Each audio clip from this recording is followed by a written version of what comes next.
ঢাকার বনানীর অগ্নিকাণ্ডের ক্ষত না শুকাতেই আগুনে পুড়ল গুলশান ১ নম্বরের ডিএনসিসি মার্কেটের কাঁচা বাজার।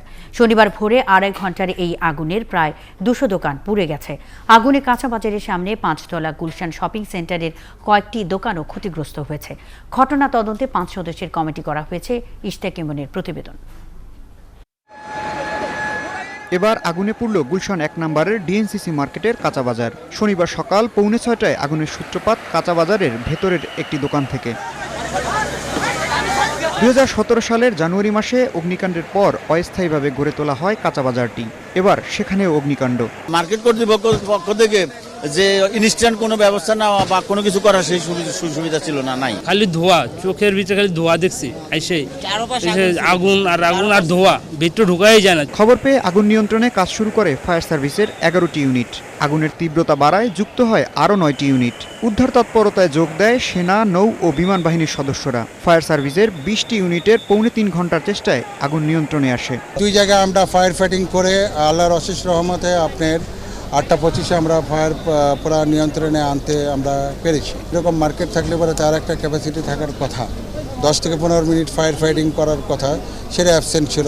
আগুনে পুড়ে গেছে বাজারের প্রায় ২০০ দোকান। কিছুই রক্ষা করতে পারেননি ব্যবসায়ীরা। আমি কোনো মাল বাকি নাই না, আমি সব ঢুকাইছি। আমার বাবারা মানা করছে বাবা ঢুকাই না, বাবা ঢুকাই। ৮-১০ লক্ষ টাকার মাল ছিল, ক্যাশের টাকা ছিল, সব পুড়ে গেছে, কাগজপত্র ছিল। আগুনের খবর পেয়ে সেখানে আসেন ঢাকা উত্তর সিটি কর্পোরেশনের মেয়র আতিকুল ইসলাম। বলেন, গুলশানের মার্কেটটিতে এর আগে যখন আগুন লাগে তখনও অগ্নি নির্বাপন ব্যবস্থা ছিল না। ডিএনসিসির মার্কেট তৈরিতে গাফলতি ছিল বলে জানিয়েছেন স্থানীয় সরকার মন্ত্রী তাজুল ইসলাম। মার্কেটে কিন্তু ফায়ার হাইড্রেন্ট থাকা দরকার, মার্কেটে কিন্তু নিরাপত্তামূলক জন্য পানির জন্য বন্দোবস্ত করে ওটা কিন্তু থাকা দরকার, কিন্তু কিছুই এগুলো নেই এখানে। মার্কেট হওয়ার জন্য যে সমস্ত ব্যবস্থাপনা থাকা দরকার তার মধ্যে যথেষ্ট গাফিলতি এখানে আছে। আগুনে কাঁচা বাজারের সামনের ৫তলা গুলশান শপিং সেন্টারেরও কয়েকটি দোকান ক্ষতিগ্রস্ত হয়েছে।